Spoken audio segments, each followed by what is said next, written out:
Hello everybody, and on today's elevator parts video, we're taking a closer look at these really unique Dover Impulse call buttons that came from the Texas State Capitol in Austin, Texas. These are really unique fixtures, so let's get started. Here on the back, we can see all the pieces that make them up. We've got these little swinging brackets, how they mount to the wall. There's also these large stickers that give some information and say, "The Elevator Innovators." I never knew Dover as that. There's also this little small sticker, and then we have the buttons. You can see that unfortunately one of them is broken, and this one is complete, and it even has the wiring. So we're gonna get started with the single button first. And to begin, I'm just gonna take these little brackets off because they're not really necessary and they're just kind of getting in the way. They're fairly simple to take off. And then these two little metal pieces came off as well. Then I took the button apart, pulled all the wires off, take the bulb out, and then I took the button off. You can see here the button is in, well, pretty used shape. There's a lot of dirt on it, so I went ahead and I pulled the button apart, and you can see the button falls out, and the button is, well, pretty dirty. The actual condition of the button is good, so that'll be pretty easy to fix. And then you just have your very standard Dover Impulse base. So I gave each of the button pieces a quick wash just to get all the dirt off, and after cleaning them, you can see here they look a lot better. And then putting the button back together is pretty simple, and it presses a whole lot better now that it's been cleaned. I also cleaned out the little hole for the button and then put it back in place. And now it's time to wire it. So for this fixture, I'm going to use 3 volts. Now instead of using the higher voltage bulb, I made my own bulb using a little 3D printed base.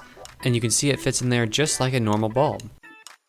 Now the wiring was fairly simple. Everything was pretty much here. I didn't have to make any wires, so it was pretty much just plug and play, hook everything back up the way it was, and then connect up my battery pack, which was very easy to do. And then I just mounted the battery and turned it over and gave it a test, and you can see here, it works just fine.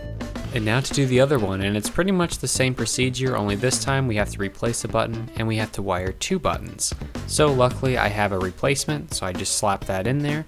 And I also made 2 more of my custom LED holders so I could put some more lower voltage LEDs. And since these are the only small clips I have, we'll have to use these resistors, and I'll use a 9-volt battery.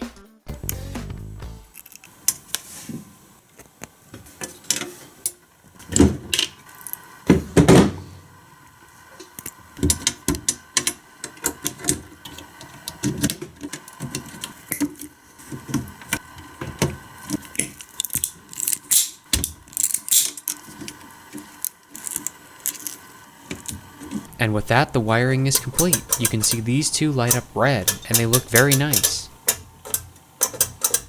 To finish everything off, I gave both of the panels a quick wipe down to get all the fingerprints off. And now they are nice and shiny, and they look really good.